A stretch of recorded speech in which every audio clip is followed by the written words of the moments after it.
విశాఖపట్నం వేదికగా ఇంగ్లాండ్తో జరిగిన 2 టెస్టుల్లో టీమిండియా ఘన విజయం సాధించింది. 399 పరుగుల టార్గెట్తో రెండో ఇన్నింగ్స్లో బరిలోకి దిగిన ఇంగ్లాండ్ను అశ్విన్, బుమ్రా చెలరేగి కేవలం 292 పరుగులకే ఆలౌట్ చేశారు. దీంతో భారత జట్టు 106 పరుగుల తేడాతో గెలుపొందింది. ఈ విజయంతో 5 టెస్టుల సిరీస్ను 2 మ్యాచ్లు ముగిసిన తర్వాత 1-1తో సమం చేసింది రోహిత్ శర్మ.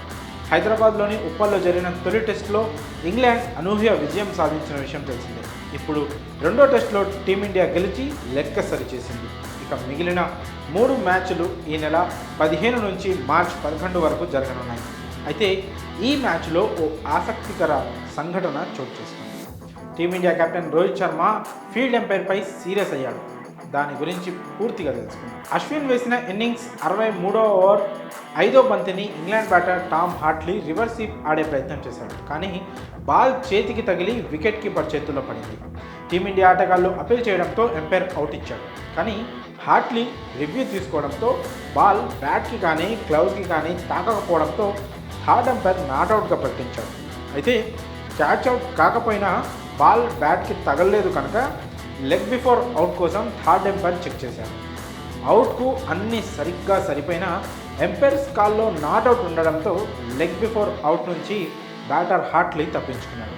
దీంతో థర్డ్ ఎంపైర్ నాట్అవుట్గా ప్రకటించాడు. అయితే ఇక్కడే రోహిత్ శర్మకు చిరెత్తుకొచ్చింది. ఏం ఎంపైరింగ్ చేస్తున్నావు అంటూ ఫీల్డ్ ఎంపైర్పై మండిపడ్డాడు.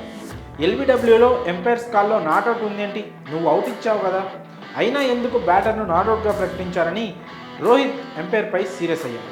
ఈ డిస్కషన్ చాలాసేపే సాగింది. అయితే తాను అవుట్ ఇచ్చింది క్యాచ్ అవుట్ కోసమని, ఎల్బీడబ్ల్యూ కోసం కాదని, అందుకే థర్డ్ ఎంపైర్స్ కాల్ నాట్అవుట్ చూపిస్తూ అతన్ని నాట్అవుట్గా ప్రకటించాడని వివరించాడు. టీఆర్ఎస్లో ఇలాంటి వింత పరిస్థితి రావడం ఇదే మొదటిసారి అంటూ రోహిత్ శర్మకు ఫీల్డ్ ఎంపైర్ నచ్చజెప్పడంతో రోహిత్ అసంతృప్తిగానే వాదనను ముగించి ఫీల్డింగ్కి వెళ్ళిపోయాడు. అవుట్ నుంచి బతికిపోయిన హార్ట్లీ కొద్దిసేపటి తర్వాత బుమ్రా బౌలింగ్లో అవుట్ అయ్యాడు. మరి ఈ మ్యాచ్లో తలెత్తిన ఈ వింత పరిస్థితితో పాటు ఎంపైర్పై రోహిత్ శర్మ సీరియస్ అవ్వడంపై మీ అభిప్రాయాలను కామెంట్స్ రూపంలో తెలియజేయండి.